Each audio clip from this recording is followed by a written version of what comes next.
Today we're going to present a quick overview about the albums of Paradise Lost. Are they any good? You'll probably find out and get some recommendations what to check out from their huge discography.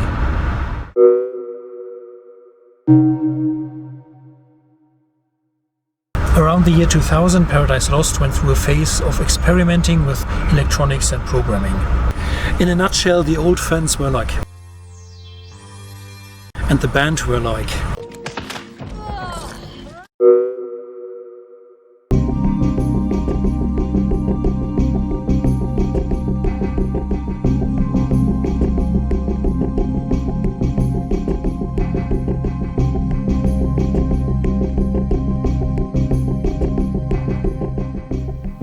Paradise Lost under the influence of Depeche Mode. Witches have been burned for less than that. However, I don't like it when metal fans are considered to be narrow-minded. From the brutal death metal of the debut album to the refined, melodic, catchy tunes of the sixth album 1 Second, Paradise Lost had gone a long way already and their fans had followed. But when they exchanged real drums for samples, that was the famous step too far.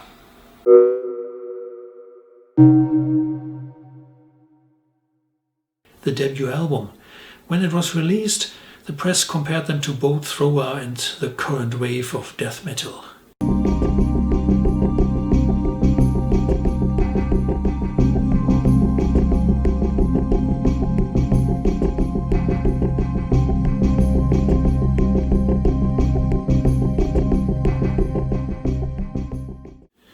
From this Garage Days record, it was not possible yet to recognize the potential of the band. Today it's important to listen to this album in order to understand where the band is coming from. On the live album, Live at the Roundhouse from 2013, Rotting Misery from the debut is sandwiched between Say Just Words and 1 Second. Next to these melodic tunes, the old song is like a dinosaur coming out of the woodwork.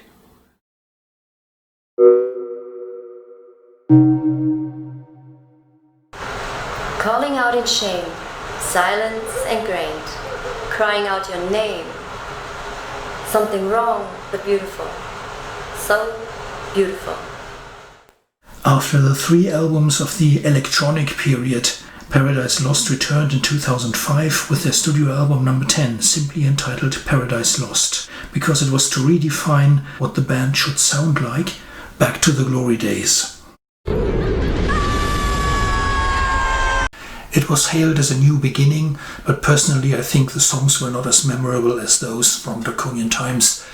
Let's just call it a step in the right direction. The third album of the Depeche Mode period is easily the best one. The tunes are a lot catchier than those of Believe in Nothing, and the sound more lively than Host. The feeling is more like it was on the 1 Second album. Erased is my favorite song from Symbol of Life, when the female vocals are answering to the male vocals.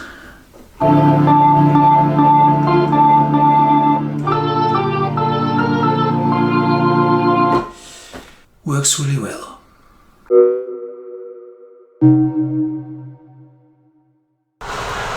Never saw a light against the world. Never seen the truth in all I've heard. Never. For the damned. The live album Anatomy of Melancholy in 2008 restored my faith in the band. After Host, I had stopped listening to them for a couple of years. But the live album had such a great performance, also with the new songs, that it started my interest again in the band. Then I decided to get the records I had missed, including in Requiem. Paradise Lost were on their way here again to become darker and heavier. Yeah, a solid attempt.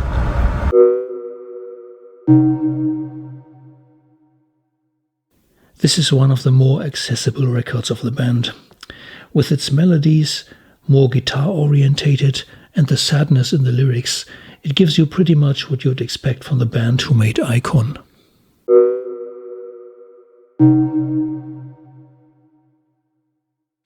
After its heavy predecessor Medusa, Obsidian is a very different album.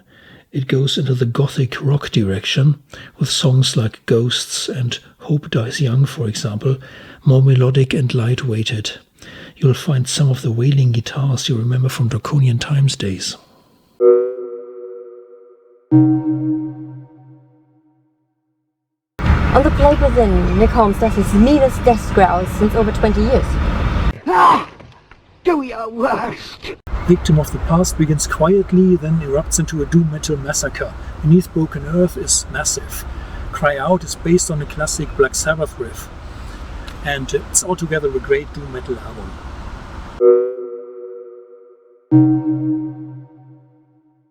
The night follows day. Save your prayers. Divide it till the grave. This record is raw, brutal, uncompromising, even disturbing. For example, No Passage for the Dead takes us back to the days of Gothic more than any other album in between.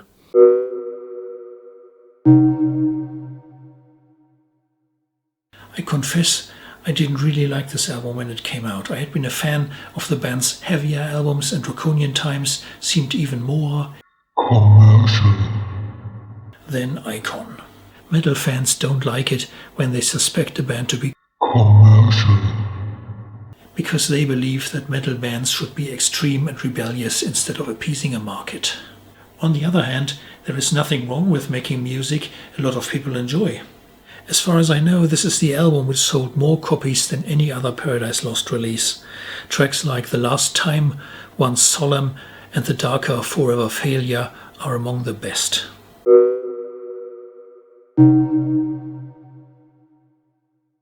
The fourth album defined the typical Paradise Lost sound. Even if they experimented a lot during the way, they'd inevitably return to this. Not everybody was happy with the new style. Many fans argued they abandoned their death metal roots here. However, there is a live concert video called Harmony Breaks recorded in Stuttgart that year, which shows how much headbanging was still going on. Nick explained his change of singing style in an interview with Rock Hard magazine.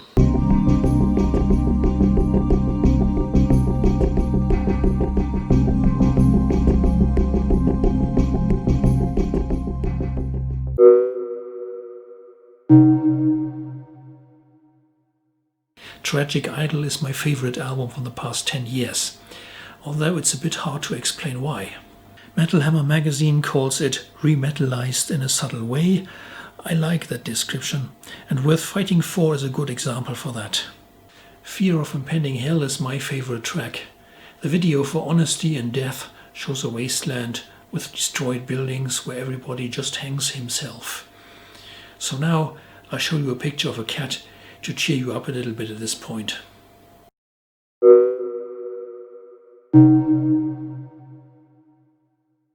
One Second is the most enjoyable album for a casual listener or Paradise Lost beginner. You can play it again and again. It remains good fun. Soul Courageous begins with a scratchy punk riff, then turns into a Sisters of Mercy homage. Sage's Words is one of their most memorable songs and made a good single. Mercy is a slow and relaxed song. It immediately sticks to your mind. This Cold Life foreshadows the dark age of the band, namely the electronics, which would spoil the next album, Host. But on 1 Second, there are still enough guitars and drums for good balance. Blood of Another, for example, is a powerful rocking tune.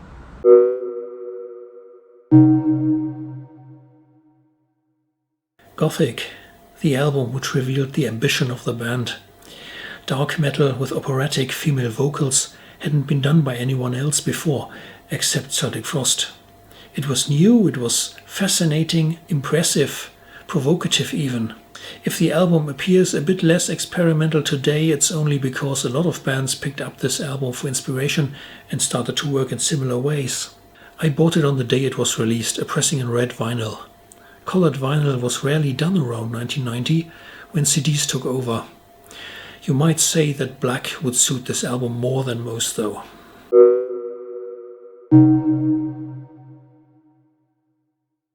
Shades of God.